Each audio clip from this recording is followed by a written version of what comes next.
Je m'appelle Jean-Christophe Puck, j'ai 63 ans aujourd'hui. Quand j'ai rejoint l'équipe du cinéma, j'en avais exactement 42 mois. J'ai longtemps fréquenté le cinéma comme spectateur, et puis un jour j'ai décidé de faire le pas et de demander à rejoindre l'équipe. Et à ma grande surprise, les responsables de l'époque ont accepté tout de suite. Donc j'ai fait partie de cette famille, je suis rentré dans cette famille puisque c'était une famille, d'une certaine manière, quelques mois avant l'ouverture du cinéma opéra. Et j'y suis resté presque une dizaine d'années. Quand Georges m'a demandé de faire cette vidéo, de parler du cinéma, j'ai réfléchi à ce qui me vient à l'esprit quand je parle du cinéma, quand je pense au cinéma. Et très curieusement, les premières impressions ou les premiers souvenirs que j'en ai sont des souvenirs visuels, des souvenirs sonores, des souvenirs olfactifs, visuels notamment. Quand la salle de cinéma, enfin le cinéma a été logé au fond d'une impasse sombre sur les pentes de la Croix-Rousse, donc il fallait y accéder par des ruelles qui étaient mal éclairées.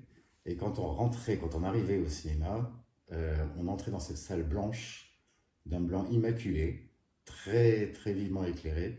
Et donc on avait l'impression d'arriver dans une espèce de monde un peu lointain, un peu distant et en même temps accueillant. Et je me souviens, il y avait la cabine de projection qui était située juste à l'entrée, à la droite de l'entrée. Cette cabine de projection qui faisait office de bureau aussi, qui n'était pas plus grande, guère plus grande qu'une seule pièce, même peut-être 2 fois moins grande que cette pièce.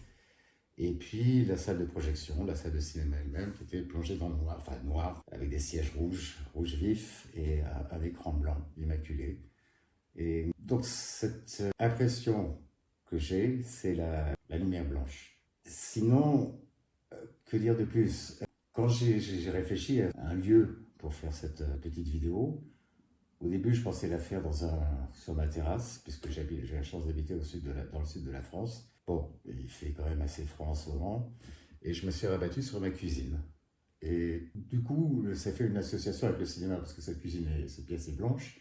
Et en même temps, la cuisine, dans la tradition russe, ou soviétique plutôt, c'est l'endroit où on se réunit, l'endroit où l'on fume, l'endroit où l'on discute, et où on refait le monde.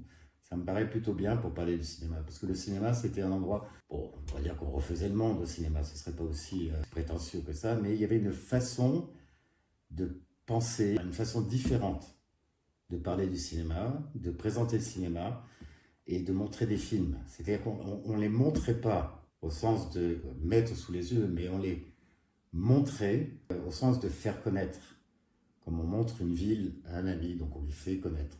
Et c'était ça, le cinéma. C'est une façon de faire connaître les films.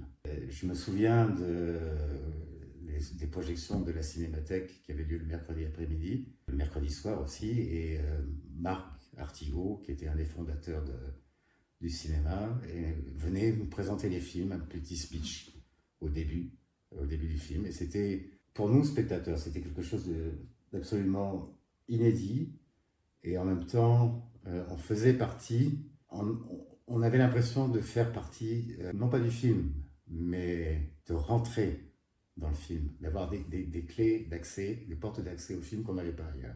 Voilà, en gros, ce que je peux dire du cinéma, d'une certaine manière, c'est ma Madeleine de Proust que je retrouve 40 ans après.